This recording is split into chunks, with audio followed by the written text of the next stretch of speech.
Hello दोस्तों, आज हम पढ़ेंगे कक्षा 8वीं का सामाजिक विज्ञान पाठ 8 महिलाओं की स्थिति में सुधार। और जितना भी क्वेश्चन लिया गया वस्तुनिष्ठ प्रश्न है। तो चलिए स्टार्ट करते हैं पहला प्रश्न से। देखिए पहला प्रश्न क्या कहता है कि इनमें से कौन से समाज सुधारक ने अपने पुत्र की शादी एवं विधवा से करके एक मिसाल पेश की थी। पहला ऑप्शन है राजा राम मोहन राय, दूसरा है ज्योतिबा राव फूले, तीसरा है ईश्वर चंद्र विद्यासागर और चौथा है हरविलास शारदा। इसका सही जवाब हो जाएगा option number 3 Ishwar Chandra Vidyasagar. Option number 3 सही हो जाएंगे।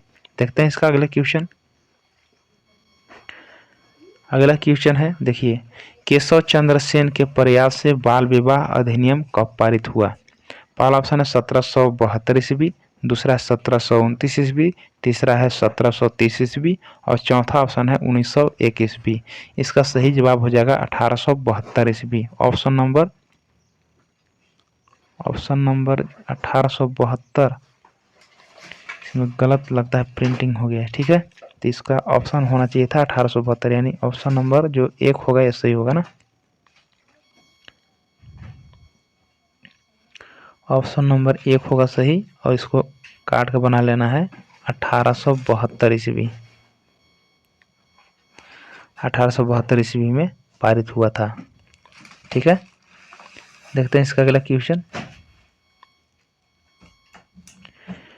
क्वेश्चन नंबर 3 है ज्योतिबा राव फूले का संबंध किस राज्य से है।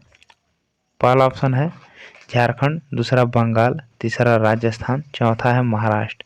इसका सही जवाब हो जाएगा ऑप्शन नंबर 4 महाराष्ट्र। ठीक है, ज्योतिबा राव फूले का संबंध महाराष्ट्र राज्य से है। ठीक है, अगला क्वेश्चन देखते हैं।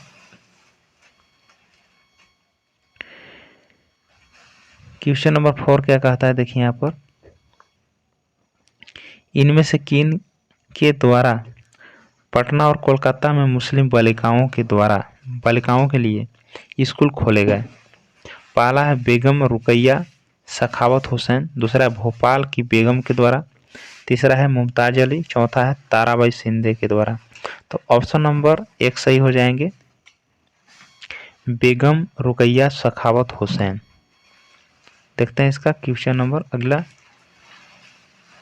क्वेश्चन नंबर 5 देखते हैं। इनमें से किनका संबंध महिलाओं की स्थिति में सुधार से नहीं जुड़ा है।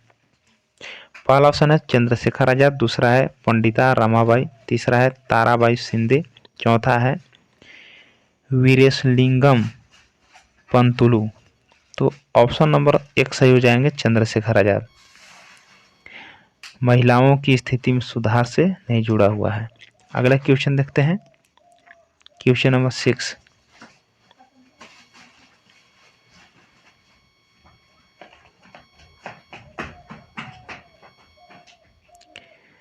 क्वेश्चन नंबर 6 क्या कहता है कि चार्ल्स वुड का घोषणा पत्र कब आया। पहला ऑप्शन है 1854, दूसरा ऑप्शन है 1875, तीसरा ऑप्शन है 1857 और चौथा ऑप्शन है 1880। इसका सही जवाब हो जाएगा ऑप्शन नंबर 1 1854 ईस्वी। देखते हैं इसका अगला क्वेश्चन। बाल विवाह से संबंधित शारदा कानून कब बना हुआ। पहला ऑप्शन है 1926 ईस्वी, दूसरा है 1927 ईस्वी, तीसरा ऑप्शन है 1928 ईस्वी, चौथा ऑप्शन है 1929 ईस्वी। इसका सही जवाब हो जाएगा 1929 ईस्वी। ऑप्शन नंबर 4 सही हो जाएंगे। देखते हैं इसका अगला क्वेश्चन।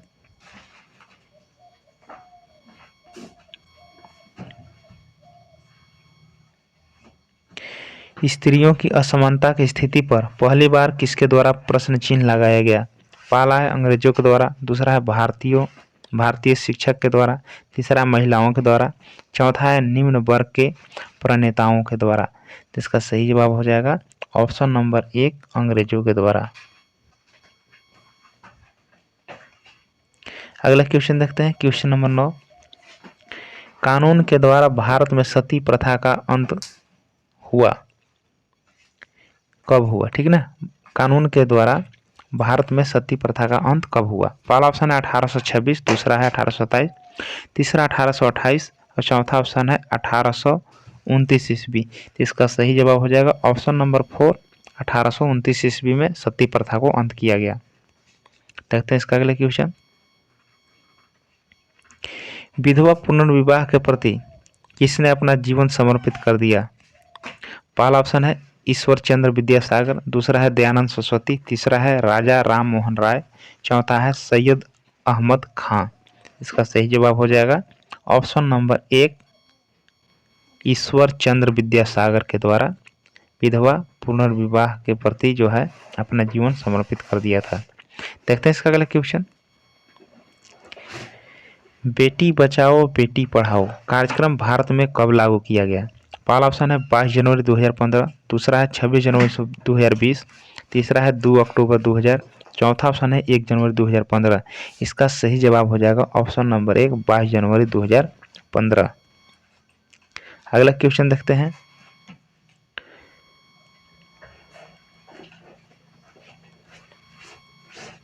एक ऑप्शन कट रहा है,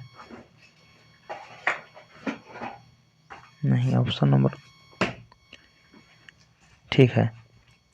अगला क्वेश्चन देखिए, 1854 ईस्वी के चार्ल्स वुड के घोषणा पत्र का संबंध इनमें से किससे है? पहला ऑप्शन है सिर्फ महिला शिक्षा के संदर्भ में, दूसरा है ब्रिटिश भारत में लागू किए जाने वाला संपूर्ण शैक्षिक व्यवस्था से, तीसरा है भूमि कानून से, चौथा है हिंदू उत्तराधिकार अधिनियम के संदर्भ में। इसका सही जवाब हो जाएगा ऑप्शन नंबर 2। ऑप्शन नंबर 2 सही हो जाएगा, ब्रिटिश भारत में लागू किया जाने वाले संपूर्ण शैक्षिक व्यवस्था से। देखते हैं इसका अगला क्वेश्चन। स्त्री पुरुष तुलना नामक पुस्तक किसने लिखा? पहला ऑप्शन है सरोजिनी नायडू, दूसरा है पंडिता रमाबाई महाराष्ट्र के थी, तीसरा है ताराबाई शिंदे महाराष्ट्र की थी, चौथा है वीरेशलिंगम पंतुलु आंध्र प्रदेश की। इसमें से कौन सा सही होगा? तो इसमें सही हो जाएगा option number 3, Tarabai Shinde answer सही हो जाएगा, जो महाराष्ट्र की थी, वही जो है स्त्री पुरुष तुलना नामक पुस्तक लिखी थी। अगला क्वेश्चन देखते हैं।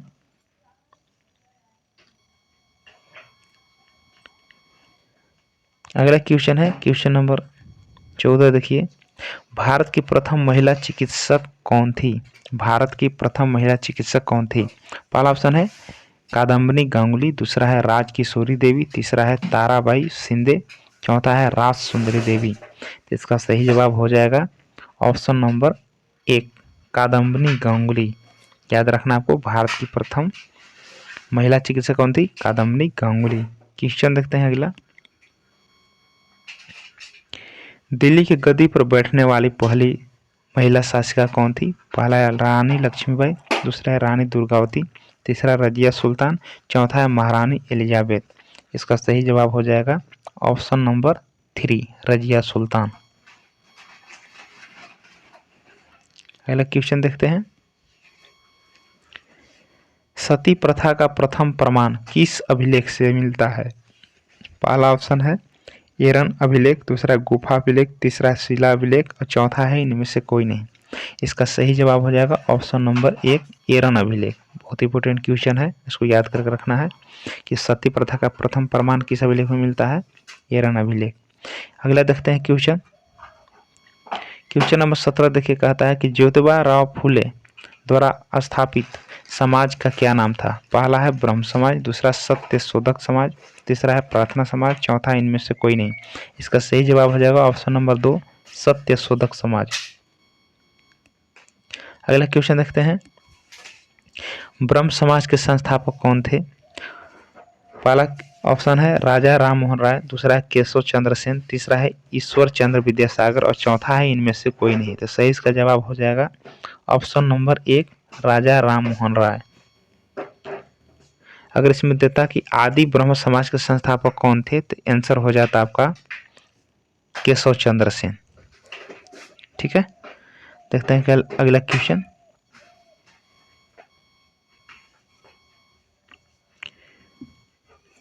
नेक्स्ट क्वेश्चन कहता है कि आर्य समाज सुधार संघ के स्थापना कौन किए थे? पहला है राजा राम मोहन राय, दूसरा है स्वामी दयानंद सरस्वती, तीसरा है पंडिता रमाबाई, चौथा है ईश्वर चंद्र विद्यासागर। इसका सही जवाब हो जाएगा option number 2 Swami Dayanand Saraswati. Question देखते हैं अगला, क्वेश्चन नंबर 20। वर्तमान समय में लड़कियों के शादी का उम्र क्या निर्धारित है? तो पहला ऑप्शन है 18 वर्ष, दूसरा 21 वर्ष, तीसरा 20 वर्ष और चौथा है 16 वर्ष। तो सही जवाब इसका हो जाएगा ऑप्शन नंबर 1 18 वर्ष और लड़कों की शादी के लिए 21 वर्ष। ठीक है, लड़की के लिए 18 वर्ष और लड़का के लिए 21 वर्ष। अगला क्वेश्चन देखते हैं। प्रार्थना समाज के संस्थापक कौन थे? राजा राम मोहन राय, दूसरा है दयानंद सरस्वती, तीसरा है आत्मा राम पांडुरंग, चौथा है सर सैयद अहमद अली। तब प्रार्थना समाज का जो संस्थापक हो जाएंगे वो हो जाएंगे आत्माराम पांडुरंग, यानी ऑप्शन नंबर 3 सही हो जाएंगे। ये ऑप्शन नंबर 3 हो जाएंगे। प्रार्थना समाज के संस्थापक आत्माराम पांडुरंग। इसका अगला क्वेश्चन देखिए, यंग बंगाल का संस्थापक कौन थे? पहला ऑप्शन है हेनरी यूएन डिरोजियो, दूसरा आत्माराम पांडुरंग, तीसरा है दयानंद सरस्वती, चौथा इनमें से कोई नहीं। इसका सही जवाब हो जाएगा option number 1 Henry UN Derozio. अगला क्वेश्चन देखते हैं। क्वेश्चन नंबर 23 है, देखिए यहाँ पर रामकृष्ण मिशन का संस्थापक कौन थे? पहला है केशव चंद्र सेन, दूसरा है स्वामी विवेकानंद, तीसरा है दयानंद सरस्वती, चौथा इनमें से कोई नहीं। तो रामकृष्ण मिशन का जो संस्थापक थे वो थे विवेकानंद। तो ऑप्शन नंबर 2 सही हो जाएंगे। यहाँ पर ऑप्शन नंबर 2 सही हो जाएंगे, स्वामी विवेकानंद। अगला क्वेश्चन देखते हैं। क्वेश्चन नंबर 24 देखिए, कहता है कि स्वामी विवेकानंद के बचपन का नाम क्या था? पहला ऑप्शन है देवेंद्र नाथ दत्त, दूसरा है नरेंद्र नाथ दत्त और तीसरा ऑप्शन है इनमें से कोई नहीं, चौथा ऑप्शन नहीं है। तो इसका सही जवाब हो जाएगा ऑप्शन नंबर 2 नरेंद्र नाथ दत्त। बहुत आता है क्वेश्चन ये कि स्वामी विवेकानंद का बचपन का क्या नाम है, तो नरेंद्र नाथ दत्त। तो इस प्रकार से क्वेश्चन जो है ये यहाँ पर समाप्त होता है। और वीडियो कैसा लगा जरूर आप कमेंट बॉक्स में लिखिए। अच्छा लगता है तो लाइक कर दीजिए और पहली बार चैनल पर अगर जुड़े हैं तो चैनल को सब्सक्राइब कर लीजिए, क्योंकि इसी प्रकार से लेटेस्ट वीडियो आपको मिलते रहेगा। धन्यवाद।